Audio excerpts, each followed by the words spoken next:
For those of you who are visiting with our church, I'll let you know that I'm not only the pastor of the church, I'm also the preacher. And on the first Sunday of the month, I'm the priest, because I celebrate the sacrament.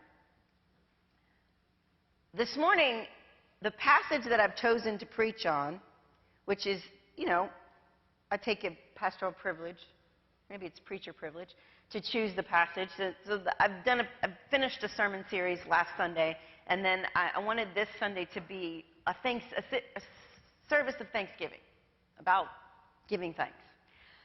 And so I really wanted to preach on that passage I read earlier, the Psalm. His love endures forever, like 500 times, right? I had to read that again and again and again. But I kind of chickened out about that because I didn't know what to say about the king of Bashan and all the things that he has smited the wicked. His love endures forever. I don't know, smiting and love. I don't know how that correlates, so I chickened out on preaching on that. And I decided, since I did such a great job with Paul last week, I'm not just kidding, but I thought I'd go back to Paul, see what he had to say about Thanksgiving. He had a lot of Thanksgivings. He likes to give thanks in the beginning of his letters and at the end of his letters. But here, right smack dab in the middle of the 2 Corinthians, the second letter to the Corinthians, the second letter that we know of and we have, there could have been more, but we don't, we just have this one. He talks about what it means to give thanks. And he's got a different concept here that I think we've seen played out in our own lives and in science, social science and medical science, and in, of course, philosophy. 2 Corinthians chapter 9, verses 10 through 15. And I'll be reading from the Common English Bible. That's the translation of the month. Flavor of the month. The one who supplies seeds for planting. This is Paul telling the Corinthians. The one who supplies seeds for planting and bread for eating will supply and multiply your seeds and will increase your crop, which is righteousness. You will be made rich in every way so that you can be generous in every way. Such generosity produces thanksgiving to God through us. Your ministry of this service to God's people isn't only fully meeting their needs, but also multiplying in many expressions of thanksgiving to God. They will give honor to God for your obedience to your confession of Christ's gospel. They will do this because service provides evidence of your obedience and because of your generosity in sharing with them and with everyone. They will also pray for you, and they will care deeply for you because of the outstanding grace that God has given to you. Thank God for his gift that words cannot describe. The passage has this gratitude, and it also has this generosity flavor to it. But let's look at gratitude. I got exposed to this person, Mel Robbins. You heard of her? She has the same affinity that I have for eyeglasses. She's an author and a life coach, and this is so appropriate to the week we're about to have. She's a star of a reality TV show called Monster In-Laws. And on that show, she is called a relationship expert. But in her back pocket, she has a doctor of jurisprudence and was a attorney for a while. So you probably need that to arbitrate the things that she's doing. But so right now, that was an old thing from 2011, but right now she does a bi-weekly podcast, and she has this great episode about gratitude, really digging deep. And she starts by pointing out that gratitude, it's a concept that in our culture today has jumped the shark. You know what I mean when I say shark? Nod your head if you know what I mean when I say jump the shark. Did you know? Happy days? You know, and happy days, and they couldn't figure out anything ever clever to do, and they had the Fonz jump a shark on his motorcycle, and that's when you're like, okay, you're done. Gratitude, the concept that has jumped the shark. She says once the word is stitched on pillows that are in the clearance bin at Home Goods, it's clear that the concept has morphed into some ridiculous manifestations. And we've forgotten what real gratitude is because it is stitched on a pillow and stuck in the clearance bin at Home Goods. She goes into the difference between transactional gratitude, transactional gratitude, and real gratitude. Real gratitude is undeserved, unexpected, and overwhelming. It spikes your dopamine and serotonin in your brain. It pushes off those negative chemicals in your brain and staves them off and gives you goodness. We need it. And we need to cultivate real gratitude as long as it doesn't get toxic. When we overdo it, when we force positivity and gratitude on one another, it can be toxic because we ignore and we push down our real emotions and we fake it till we make it. And Robin says this. She says it's a delicate balance to cultivate deep appreciation while acknowledging the reality of what's really going on. I lost my husband, but at least I had a husband to lose. I'm grateful. Instead, I'm a shell of a person. I am deeply hurt by this great loss.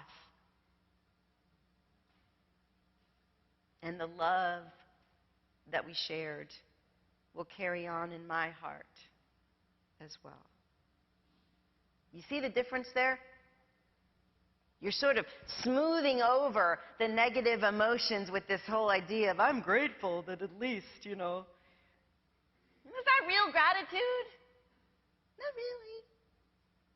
It's that gratitude you learned when you were a little kid and you didn't want to eat lima beans, and so you pushed them back. And your mother said, what? You ought to be grateful you have something to eat. And we internalize that. And it's become a thing. Like, you know, when your friend comes to you with a sadness in their heart and you say, well, you need to be grateful that you're not living in the Gaza Strip right now. And then it invalidates what we're really going through, right? Does it not? Not that that's not real and that's not true, but it makes gratitude kind of cheap, kind of used. It's a delicate balance to cultivate deep appreciation, gratitude, while acknowledging the reality of what's really going on. Now, to really understand about what gratitude does and to show us how it works in the world, I suggest that you listen to this podcast or watch it on YouTube, and then you add in the books of the doctors and the researchers that she used to make the podcast and get your whole full picture of it. Or you can read an antiquated letter written by a first-century Christian missionary to learn all you need to know about gratitude. The one who supplies, could you take Mel's picture off just for a little while? Thanks, Leo. The one who supplies seed for planting and bread for eating will supply and multiply your seeds and will increase your crop which is righteousness. You do know who the one is, right? That's mentioned here. It's not you. It's not me. It's not Paul. You will be made rich in every way so that you can be generous in every way. Generosity produces thanksgiving to God through us. Notice the verbs here. The more imperative, you will be made rich. And then the more suggestive, you can be generous. It's an invitation to say what God has done for you and to respond in kind. Your ministry of this service to God's people isn't only fully meeting their needs, but it is also multiplying in many expressions of thanksgiving to God. Continues. It goes around, it comes around. It goes around, it comes around. Again and again and again. And the word thanksgiving or gratitude and the word generosity, and they're sort of yin and yang. What goes around comes around. Generosity goes out, gratitude comes in. Gratitude exists, generosity flows out from that. Do you see the exchange there? And then Paul writes, they will give honor to God for your obedience to your confession of Christ's gospel. They will do this because this service provides evidence of your obedience, and because of your generosity in sharing with them and with everyone, they will also pray for you, and they will care deeply for you because of the outstanding grace that God has given to you. And this is my favorite part, verse 15. Thank God for his gift that words can't describe. What did I say about real gratitude? It's undeserved. It's unexpected. It's overwhelming. The genuine article leaves a lasting impression on both the giver and the grateful, so long as the grateful are afforded a way to express their gratitude. You didn't have to, but you did. No one told you, but you figured it out and you showed up right on time.